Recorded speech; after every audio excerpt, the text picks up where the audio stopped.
बोला हार तब होती है जब मान लिया जाए, और जीत जब होती है जब ठान लिया जाए।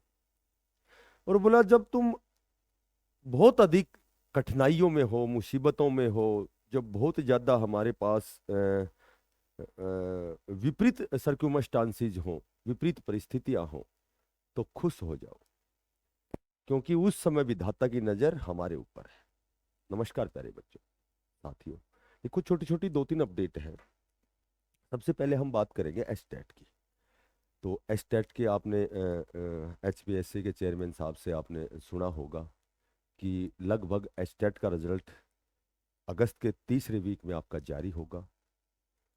लगभग प्रक्रियाएं संपूर्ण हो चुकी हैं, पूर्ण हो चुकी हैं। आपका रिजल्ट तीसरे सप्ताह में, प्रबल संभावना है कि आपका वीक जो तीसरा वीक है अगस्त का, उसमें आपका रिजल्ट घोषित हो। अब थोड़ा सा हम डिस्कस करते हैं कि कितने ऐसे क्वेश्चन हैं जिन पर ऑब्जेक्शन लगा हुआ है, चाहे वो JBT हो, चाहे वो TGT हो। तो लगभग JBT हो या TGT हो, ठीक है, तो उसमें एक से दो क्वेश्चन ऐसे हैं जिनका फायदा सभी कैंडिडेट को मिलेगा। एक से दो जो नंबर हैं उसका आपको लगभग मैं कह सकता हूं कि ग्रेस मिलेगी। जिसके भी 88 या 89 नंबर हैं वो निश्चिंत रहे, उनका एस्टेट क्वालिफाई है। और कुछ दो तीन क्वेश्चन ऐसे हैं जिनमें ऑप्शन गलत है, आंसर अकॉर्डिंग आंसर की के अनुसार, कि उसमें दो से तीन क्वेश्चन ऐसे हैं जिसमें आंसर गलत है, तो उनमें उन कैंडिडेट्स को फायदा होगा जिनका आंसर ठीक है लेकिन आंसर की में उसका गलत मेंशन किया गया है। तो एक तो देखो, दो मैंने पहले भी बताया था कि एक तो क्वेश्चन गलत होता है तो सभी को बेनिफिट होता है, और केवल ऑप्शन आंसर की के अनुसार ऑप्शन सही है लेकिन आंसर की उसको गलत कंसिडर कर रही है, तो फिर उसमें केवल कैंडिडेट को फायदा होता है। ठीक है, तो दो से तीन क्वेश्चन ऐसे हैं जिनमें कैंडिडेट को बेनिफिट होगा, और एक से दो क्वेश्चन हर एग्जाम में ऐसे हैं जो गलत है, यानी कि पूछा गया है यस और आंसर उसमें दिए गए हैं नहीं के, यानी कि ऑप्शन के अकॉर्डिंग वो क्वेश्चन गलत है, एक से दो क्वेश्चन। तो जिन भी बच्चों के एक से दो नंबर कम है, यानी कि 88 या 89 नंबर बनते हैं, तो लगभग उनका मैक्सिमम से मैक्सिमम उनकी संभावना है कि उनका एस्टेट क्वालिफाई होगा। अब कल की आपने देखा होगा कि डाटा आपने पढ़ा होगा अखबार में कि लगभग 16,000 प्लस जो सीटें हैं वो हरियाणा में नियमित जो अध्यापक हैं उनकी खाली है, वैकेंट है। तो उसमें लगभग फिलहाल 7,000 कुछ ऐसे अध्यापक गण हैं जो हरियाणा कौशल रोजगार निगम के तहत लगे हुए हैं। बाकी नियमित हैं, कुछ कॉन्ट्रैक्ट हैं, कुछ गेस्ट हैं। तो लगभग अब भी 16,000 प्लस का डाटा वो डाटा बहुत पुराना डाटा है। अभी तो लगभग मेरे ख्याल से और 1,000 2,000 पद खाली हो गए, क्योंकि 2025 है, इसमें रिटायरमेंट बहुत जाता है। ठीक है, ऑल ओवर रिटायरमेंट इसमें लगभग पूरे साल सबसे ज्यादा अध्यापकों की सेवानिवृत्ति इसी 2025 में होनी है। तो ये डाटा और भी इंक्रीज होगा।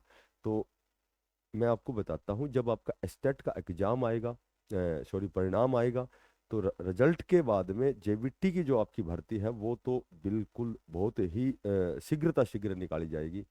और TGT या PGT की कह सकते हैं कि जो HPSC के जो चेयरमैन साहब हैं, उन्होंने कहा है कि आपका जो नेक्स्ट 2025 का स्टेट है वो लगभग अक्टूबर नवंबर में, हम कयास लगाएं तो दिसंबर तक आपका 2025 का स्टेट फिर होगा, क्योंकि उस दिशा में जो प्रक्रिया है वो जारी है।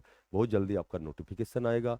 जो भी उस समय जो बच्चा फॉर्म नहीं भर सका, या कह सकते हैं जिस साथी के 5-7 नंबर कम रह गए, जिनकी तैयारी थोड़ी सी कम हुई, या थोड़ा सा जो पेपर है, कई बार क्या होता है कि जब हम एग्जाम देते हैं वहाँ भी बहुत से कन्फ्यूजन में हम आते आते क्वेश्चन भी गलत करते हैं, कई बार विलेखन करने में भी गलत होते हैं, कई बार कन्फ्यूजन में गलत होते हैं, कई बार जल्दबाजी में होते हैं।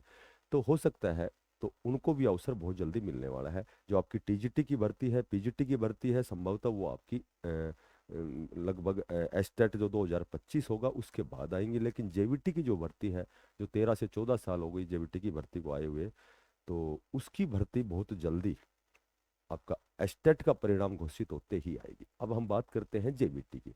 देखो, JBT की सभी को पता है 8 तारीख की डेट थी। कोर्ट द्वारा स्पेशल HSSC आयोग को, सरकार को 14 दिन का समय दिया गया है। कि 14 दिन के अंदर अंदर आपको क्या करना है, आपको फाइल जमा करवानी है, और ये रिजल्ट है जो डीवी प्रक्रिया है, जो भी ज्वाइनिंग के लिए जो भी फॉर्मेलिटीज है वो आपको कंप्लीट करनी है। किसी सभी को पता है कि ईडब्ल्यूएस के जो कैंडिडेट हैं उनके जो नंबर है, मार्क्स हैं, वो जर्नल से ऊपर हैं।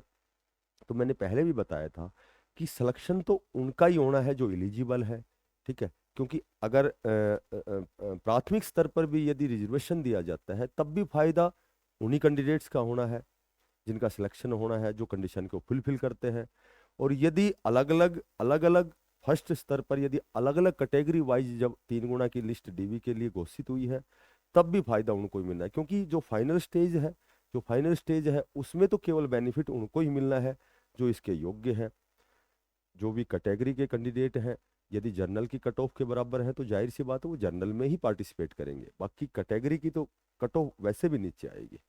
तो इसमें दो ही कारण हो सकते हैं 14 दिन के अंदर, या तो आपका 3 गुना का रिजल्ट आएगा और उसी रिजल्ट में रिजर्वेशन दिया जाएगा, ताकि कुछ कैंडिडेट ऐसे हैं जो ईडब्ल्यूएस के हैं, जो जर्नल के बराबर जिनके अंक हैं, तो उनको जर्नल में कंसीडर किया जाए। और ईडब्ल्यूएस के कैंडिडेट नीचे से जिसके कट ऑफ में एक नंबर कम है, पॉइंटों में कम है, 2 नंबर कम है, उनको उस डीवी की लिस्ट में कंसीडर किया जाए, ठीक है। तो फायदा तो अब भी वही होना था, जब भी वही, जिसकी जो योग्य है जब भी वही लगना था, अब भी वही लगना है। अब या तो संभवतः रिजर्वेशन देने के बाद में जो कैटेगरी के कैंडिडेट है उनको जनरल में काउंट करके बाकी 1 या 2 नंबर नीचे वालों की एक लिस्ट और निकाल दी जाए डीवी की, या फिर ऑल ओवर रिजल्ट निकाल दिया जाए 3 गुना का, और उसमें पहले ही रिजर्वेशन दिया जाए। और उसके बाद में जब डीवी होगी तो मैंने आपको पहले भी बताया था, आगे भी देख लेना आप, कि यदि वास्तव में 3 गुना की डीवी होती है तो लगभग 1 गुना कैंडिडेट तो वहाँ आपको अपसेंट मिलेंगे, क्योंकि वो तो ऑलरेडी दूसरे पीजीटी टीजीटी बन चुके हैं। कोई केवीएस चला गया, कोई चंडीगढ़ शिक्षा विभाग में चला गया, कोई कोई जो सी ग्रुप का रिजल्ट आया था वहाँ चला गया। तो आप देखेंगे तो लगभग 14 दिन के अंदर अंदर डेट दी गई है 21 अगस्त। तो थोड़ा सा, जब आपने इतना इंतजार किया तो थोड़ा सा इंतजार और करें। 21 अगस्त को लगभग फाइनल आपकी जो भी प्रॉब्लम है, जिस प्रकार की भी समस्या है वो सॉर्ट आउट होगी, आपका परिणाम घोषित होगा। हो सकता है पहले आपका डीवी हो तब भी कैंडिडेट वही पार्टिसिपेट करेंगे, तब भी वही उनका ही सिलेक्शन होगा जो ऑलरेडी, चाहे पहले स्तर पर पहली स्टेज पर आप रिजर्वेशन दें या फाइनल स्टेज पर, तो फाइनल पे देंगे तो भी वही बात है। तो मेरे ख्याल से आपका 21 अगस्त तक, हो सकता है 21 अगस्त तक ना हो, अगस्त लास्ट वीक तक आपकी प्रक्रिया है वो स्टार्ट होगी। डीवी यदि होती है तो 2 से 3 दिन का समय लगता है, इससे ज़्यादा समय नहीं लगता है। 2 से 3 दिन में डीवी होगी, ठीक है, ऑफलाइन डीवी होगी। उसके बाद जो अपसेंट होंगे एक डीवी की, हो सकता है एक लिस्ट और आए, या हो सकता है पहले ही रिजल्ट 3 गुना का घोषित हो। तो इस तरह की जो भी किंवदंतियां हैं, जो कानों कान फैलने वाली खबरें हैं, उसके अकॉर्डिंग आपका जो भी अगस्त लास्ट वीक तक लगभग आपको खुशी मिलने वाली है। जिसने अच्छा प्रयास किया है, मेहनत की है, जिसने बहुत लंबा इंतजार किया है, तो कहीं न कहीं कोर्ट द्वारा जब 14 दिन का समय दिया गया है तो जाहिर सी बात है अब इस दिशा में आपका कार्य, ये प्रक्रिया है जो स्टार्ट हो चुकी है। और जो भी साथी नया है चैनल को सब्सक्राइब करना, ज़्यादा से ज़्यादा इसको शेयर करना। फिर मिलते हैं किसी नई अपडेट के साथ, तब तक के लिए सभी साथियों को बेस्ट ऑफ लक। धन्यवाद।